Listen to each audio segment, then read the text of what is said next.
The room was alive with laughter and the clink of champagne glasses. Martin Reeves, a man who had devoted 35 years to building a career in finance, stood at the center of the room, glowing under the praise of colleagues, friends, and family. His wife, Evelyn, had planned every detail of the retirement party, from the elegant catering to the slideshow capturing Martin's decades of accomplishments. As the evening reached its peak, Evelyn tapped her glass with a spoon, signaling for silence. "I want to say a few words about my husband," she began, her voice steady yet carrying an undercurrent of something harder to place. "Martin has been a devoted husband, a hard-working professional, and a beloved father to our children. But tonight, I thought it would be fitting to share something a little more personal." The crowd chuckled, expecting a heartfelt anecdote or a humorous misstep from Martin's early days in the industry. Martin smiled, though there was a flicker of unease in his eyes. Evelyn's tone was not one he recognized. "For 20 years, Martin has been living a double life," Evelyn said, her voice cutting through the room like a knife. The laughter died instantly.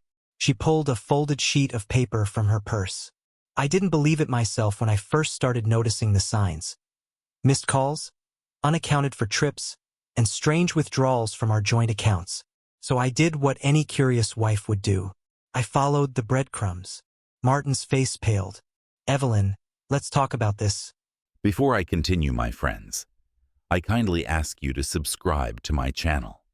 It only takes a second for you, but it's a huge boost of motivation for me to keep creating videos.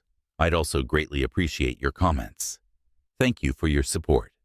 Now, let's get back to the story. Life we knew nothing about. A collective gasp rippled through the room. Martin's boss exchanged stunned glances with his colleagues, and his grown daughter from his marriage to Evelyn looked as if the ground had been ripped from beneath her. "I found her, Martin. Her name is Rachel," Evelyn continued, her voice unyielding. "And she had no idea about me either. She thought she was the only Mrs. Reeves." Martin opened his mouth to protest, but Evelyn wasn't finished. "You didn't just betray me.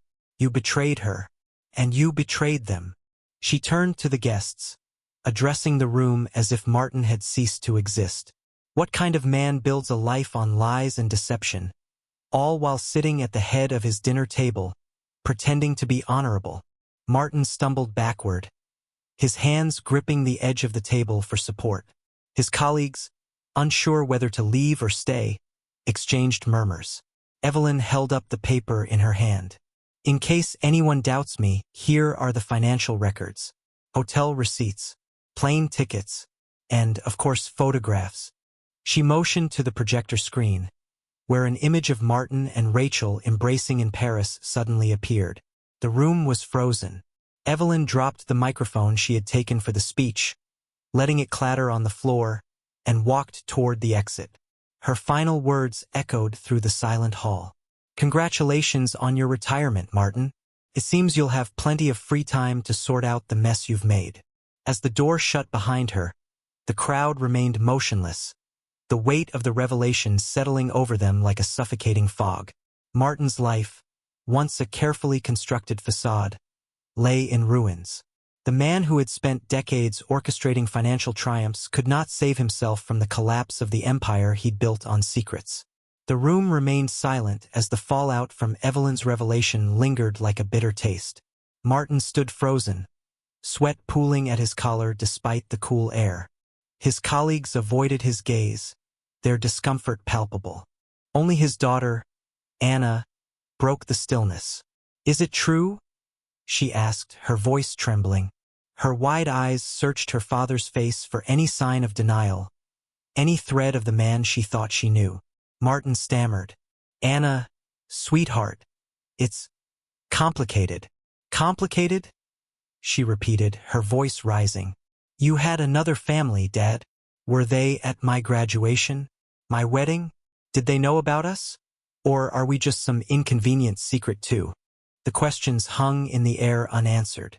Martin, usually so composed, looked unrecognizably small, his hands clutching at the edges of the table as though it could anchor him to a reality that was rapidly slipping away. The crowd, uncertain whether to console or condemn, began to murmur. Some slipped quietly toward the exit, whispering apologies for intruding on what had turned into a personal disaster. Others lingered, their morbid curiosity refusing to let them leave. Among the latter was Greg Thompson, Martin's oldest friend and the company's CFO. "You've really done it this time," Greg muttered, his voice low enough for only Martin to hear. "You've ruined more than your family, Martin. You've embarrassed the firm." Martin's jaw tightened. "I don't need a lecture from you right now." Greg's expression hardened. "Maybe not, but you'll get one. The board's going to demand answers. If this scandal hits the press, they'll gut you before the ink dries." Martin's eyes flicked toward the projector screen, where the incriminating image still loomed large, a grotesque monument to his duplicity. He yanked the cord from the wall, plunging the screen into darkness, but the damage was already done. The image was seared into every guest's mind. Anna stormed out, tears streaming down her face, and Martin's attempts to follow her were thwarted by Evelyn's brother, Stephen, who stepped in his path. "You're not going after her," Stephen said firmly. "You've done enough." Martin, who had never been physically intimidated in his life, found himself unable to push past the steely resolve in Stephen's eyes. With a resigned sigh, he turned and slumped into a chair, his head in his hands. As the last of the guests filtered out, Greg lingered. He stood silently, watching the man he'd once admired unravel. "You'd better fix this, Martin," he said finally. "Not just for your family but for the firm. Otherwise, you won't have a legacy left to protect." When the room was empty, Martin sat alone, the silence deafening. His mind raced, oscillating between damage control and the overwhelming realization of what he'd lost. Evelyn's final words replayed in his head like a broken record. He reached for his phone, hesitated, then scrolled through his contacts. He stopped at Rachel's number. Should he call her, apologize, or perhaps warn her? If Evelyn had confronted Rachel, there was no telling what she might have said. Martin's finger hovered over the screen, paralyzed by indecision. Before he could make the call, a text from an unknown number flashed across his screen. "You think this is over, Martin? It's just beginning." Asterisk asterisk, his stomach dropped. The text was unsigned, but he didn't need a name to understand its origin. Evelyn had set something in motion, and Martin had the sinking feeling that she wasn't finished with him yet. Martin stared at the message, his mind spiraling with paranoia. Evelyn was a meticulous planner. Every detail of the party had been flawless until her bombshell. If she'd orchestrated that, what else was she capable of? The idea of her unraveling his life thread by thread made his chest tighten. Determined to get ahead of whatever was coming, Martin grabbed his jacket and headed for the parking lot. The cool night air did little to soothe his nerves. He got into his car and drove aimlessly for a while, his thoughts a chaotic mix of regret and strategy. He found himself pulling into the driveway of a modest suburban house. Rachel's house. The lights were on, and through the curtains, he could see her silhouette moving about inside. Martin hesitated. He hadn't planned on coming here, but now that he needed answers. Had Evelyn confronted her? Did she know her life was as much a lie as Evelyn's had been? He knocked on the door, his heart pounding in his chest. Rachel answered, her face lighting up momentarily before fading into confusion. "Martin, what are you doing here? It's late. I need to talk to you," he said, stepping inside without waiting for an invitation. "Has Evelyn been here?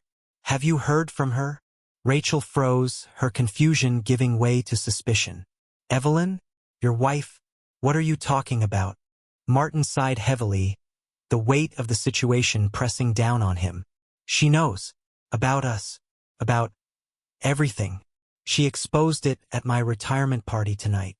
Rachel's face paled, her hand flying to her mouth. "Oh my God, what does that mean for us?" Before Martin could respond, a voice came from behind him. "Who the hell is this?" Martin turned to see a man standing in the hallway, his arms crossed and his face a mixture of anger and confusion. "Rachel," Martin said slowly, his voice laced with disbelief. "Who is this?" Rachel opened her mouth, but no words came out. The man stepped forward, his posture tense. "I'm her husband, and I'd like to know what you're doing in my house." The room spun. Martin stumbled back, his mind racing to process this new betrayal. "You're married?" he asked, his voice barely above a whisper. Rachel stammered, her carefully constructed facade crumbling. "It's not what it looks like. I was going to tell you, Martin. But, tell me what?" he snapped. "That this whole time, you were living your own double life?" The irony of the situation would have been laughable if it weren't so devastating. Martin felt like the ground had opened up beneath him. He had spent years maintaining a second life, only to discover that the woman he'd risked everything for had done the same. The husband, clearly piecing things together, looked from Rachel to Martin with growing fury. "You've got 5 seconds to get out of my house," he growled, stepping closer. Martin didn't need to be told twice. He turned and bolted, slamming the door behind him. As he sat in his car, breathing heavily, the full scope of his unraveling life hit him like a freight train. His phone buzzed again. Another message. "Still think you can control this, Martin?" Tick-tock. ***, he didn't recognize the number, but he didn't have to. Evelyn was playing a deeper game than he'd anticipated, and now it wasn't just his wife or his colleagues he had to worry about. Rachel's deception had added another dangerous layer to the chaos. For the first time in his life, Martin Reeves realized he was not the master manipulator he thought he was. The lives he had tried so hard to compartmentalize were colliding, and the fallout was only beginning. Martin sat in his car outside Rachel's house, his breath fogging the windshield as the pieces of his shattered world swirled in his mind like a storm. Evelyn's text, Rachel's betrayal, and the simmering rage of her husband were all layers of a disaster spiraling out of control. For the first time in decades, Martin felt powerless. The phone buzzed again. Another message, this one more ominous. "You'll be hearing from more than just me soon. Watch your back." Martin clenched the phone tightly, the edge of panic creeping into his thoughts. Who else was involved? What had Evelyn set in motion? He considered calling her, demanding answers, but he knew that would play right into her hands. Evelyn wanted him cornered, desperate, and he wasn't going to give her the satisfaction. He started the car and drove aimlessly, needing time to think, to plan his next move. His mind raced through the possibilities. Evelyn was a methodical woman. She wouldn't stop at mere humiliation. She wanted to dismantle his entire life. Career, reputation, everything. But what did she mean by hearing from more than just me? As if in answer to his unspoken question, the headlights of a black SUV flared to life in his rearview mirror. Martin hadn't noticed it before, but now it was following him closely. Too closely. He switched lanes. The SUV followed. He turned down a side street, stayed behind him. Panic gripped him as he pressed down on the gas, weaving through the quiet suburban streets. The SUV stayed with him, its engine a low, menacing growl in the night. Finally, Martin whipped into the parking lot of a 24-hour diner, hoping the well-lit area would deter whoever was tailing him. The SUV slowed but didn't stop.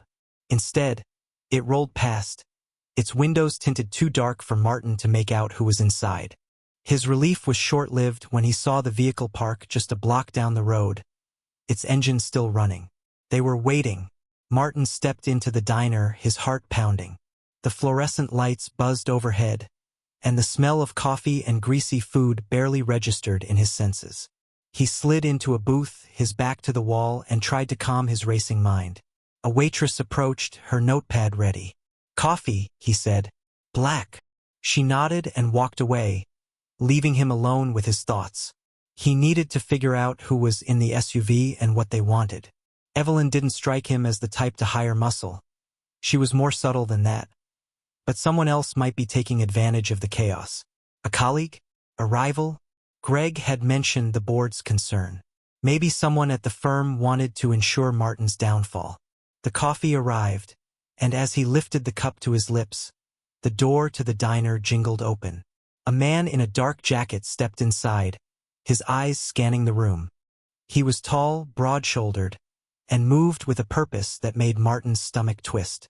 The man spotted him and walked over. Martin Reeves? The man asked, his voice low and calm but carrying an edge that hinted at danger. Martin set the coffee down, his hands trembling slightly. Who's asking? The man slid into the booth across from him, uninvited. Let's just say I work for someone who's very interested in your situation. Martin's eyes narrowed. What situation? The man smirked. Your wife isn't the only one digging into your past, Martin. People talk. And when people talk, some very interesting things come to light. Financial discrepancies, offshore accounts, transactions that don't quite add up. Martin's stomach dropped. Who are you? Think of me as a messenger, the man said, leaning in. My employer isn't interested in ruining you. Not yet, anyway. They just want to make sure you understand how precarious your position is. Evelyn's playing her game, but if you don't tread carefully, there are others who might decide to step in. The man slid a business card across the table. No name, just a number. Call this if you want to protect what's left of your life, the man said, standing up. But don't take too long. You're running out of time. Martin stared at the card as the man walked out of the diner, leaving him alone with his coffee and the suffocating weight of his crumbling empire. He didn't know who the man worked for or what they wanted, but one thing was clear. Evelyn wasn't his only enemy. Martin sat in the booth long after the man had left, the card burning a hole in his hand. His coffee had gone cold, untouched, but the unease in his stomach had only deepened. Evelyn's betrayal was personal, vindictive, but this was something else. This was calculated and far more dangerous. He glanced outside. The black SUV was gone. For now. Martin stuffed the card into his pocket, paid his bill, and left the diner. He didn't go home. Instead, he drove to his office. Though technically retired, his key card still worked, and he needed access to his files, real files, the ones not tracked by corporate auditors. If someone was digging into his offshore accounts and discrepancies, he needed to know how much they had uncovered and how much was still hidden. The office was dark and empty, the hum of fluorescent lights the only sound. Martin slipped into his old workspace, his fingers gliding over the keyboard as he logged into his private server. His hands shook slightly as he navigated through encrypted folders, each one a monument to years of carefully orchestrated deception. Offshore holdings, dummy corporations, hidden transactions. It was all there, and to Martin's growing dread, the recent activity logs showed unauthorized access attempts. Someone had been probing his system. He leaned back in his chair, his mind racing. Whoever the man at the diner worked for, they were serious, and their reach was formidable. This wasn't Evelyn's doing. She had embarrassed him, exposed his infidelities, but she wasn't capable of this level of corporate sabotage. No, this was someone else. Someone who had been waiting for the right moment to strike. The phone buzzed again. Another message. Nice office. Shame if the truth about it got out. Asterisk asterisk. Martin froze. The implications were clear. He was being watched. He glanced around, paranoia clawing at him. Were they in the building? Were there cameras planted somewhere? He had no choice. He dialed the number on the card. It rang twice before the same calm voice from the diner answered. I had a feeling you'd call. I need to know who you work for, Martin said, his voice low and urgent. You're not in a position to make demands, the man replied coolly. But I can tell you this. My employer is interested in leverage, not destruction. You've made certain moves over the years that have upset powerful people. People who don't appreciate being kept in the dark. What do they want? Martin asked. That depends on you, the man said. You've got assets they can use, connections they can exploit. Cooperate, and this doesn't have to end badly. Refuse, and they'll make sure you lose everything, including your freedom. Martin gripped the phone tighter. I don't even know who I'm dealing with. You'll find out when the time is right, the man replied. For now, I suggest you focus on damage control. Start with Evelyn. She's stirred the pot, and we don't want her meddling further. The line went dead. Martin slammed the phone down, a mix of fear and anger coursing through him. He knew what he had to do. Evelyn had always been clever, but she didn't understand the world she had waded into. If he didn't neutralize her, she might inadvertently drag him, and their entire family, into something far worse. He drove home, his mind spinning with plans. The house was dark when he arrived. Evelyn was in the living room, sitting on the couch with a glass of wine in her hand. She didn't look up as he entered. "So," she said, her voice calm but ice-cold, "you've decided to come back." Martin closed the door and walked toward her, his expression unreadable. "We need to talk." Evelyn finally looked at him, her eyes narrowing. "Talk? Like how you talked to your mistress for 20 years? Or how you've been hiding money and lying to everyone who ever trusted you?" "This isn't just about us anymore," Martin said, his voice hard. "You've started something you don't understand." Evelyn's laughter was sharp and bitter. "Don't understand? Oh, I understand perfectly. You've lived your whole life thinking you could manipulate everyone around you. I just decided to give you a taste of your own medicine." "This isn't a game, Evelyn," Martin snapped. "There are people involved now. People who could destroy everything if we're not careful." Her smirk faltered slightly, but she recovered quickly. "Good. Maybe you deserve it." Martin stepped closer, lowering his voice. "You don't know what you've done. If you want to drag me through the mud, fine. But if you keep pushing, they'll come after you too. And trust me, they won't care about collateral damage." For the first time, Evelyn's confidence wavered. "Who's they?"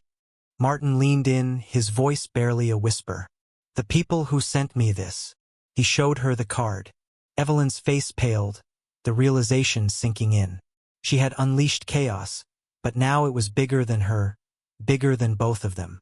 "Now," Martin said, his tone soft but deadly serious, "you're going to tell me everything you've done, every call you've made, every person you've contacted. And then we're going to fix this. Together." Evelyn hesitated, her defiance flickering like a candle in the wind. Finally, she nodded, the gravity of the situation overtaking her fury. For Martin, the path ahead was clear. He had to regain control of Evelyn, of the narrative, of the shadowy forces circling him like vultures. Failure was not an option. Evelyn sat across from Martin, her initial defiance now tempered by fear. The card he had shown her seemed to change everything.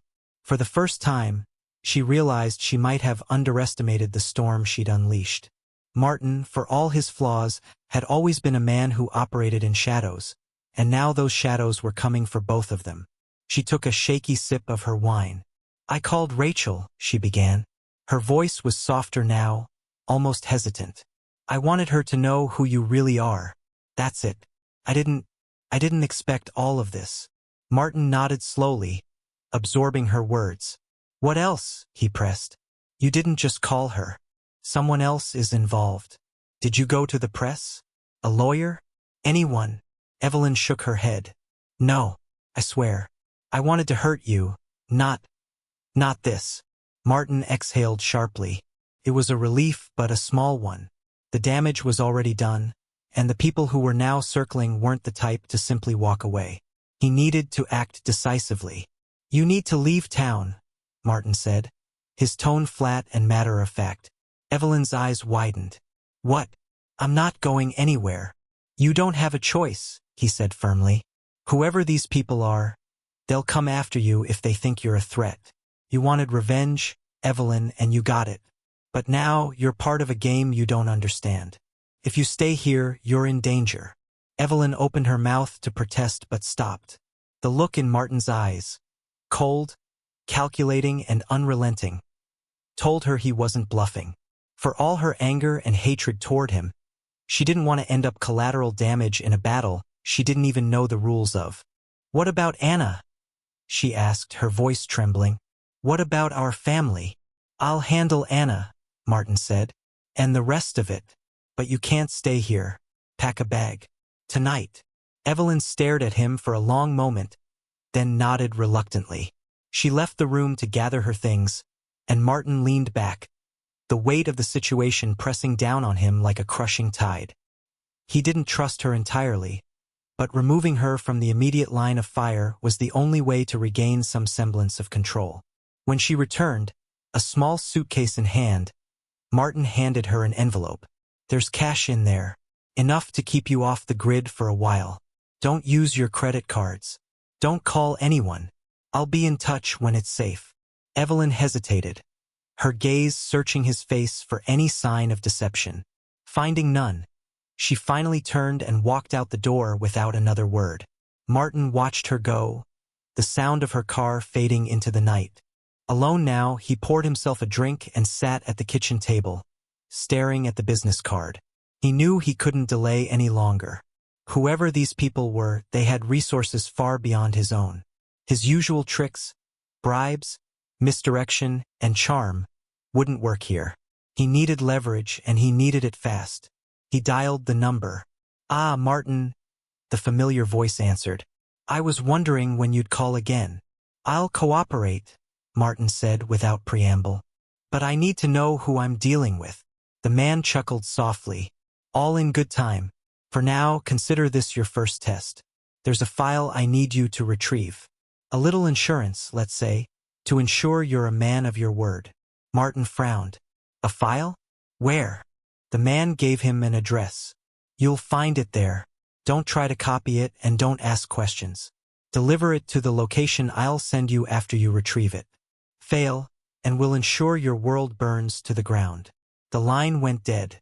Martin finished his drink and set the glass down with a heavy thud. He knew he was being dragged into a deeper game, one where the stakes were not just his reputation or career, but his very survival. Yet, for the first time in days, he felt a grim sense of clarity. His world had been built on lies, and now it was collapsing under the weight of those lies. If he wanted to survive, he would need to play the game better than anyone else.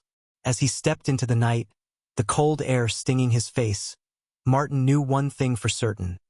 The life he had carefully constructed was gone. All that remained was a man fighting to stay one step ahead of forces far darker than anything he had ever faced. And this time, there would be no second chances.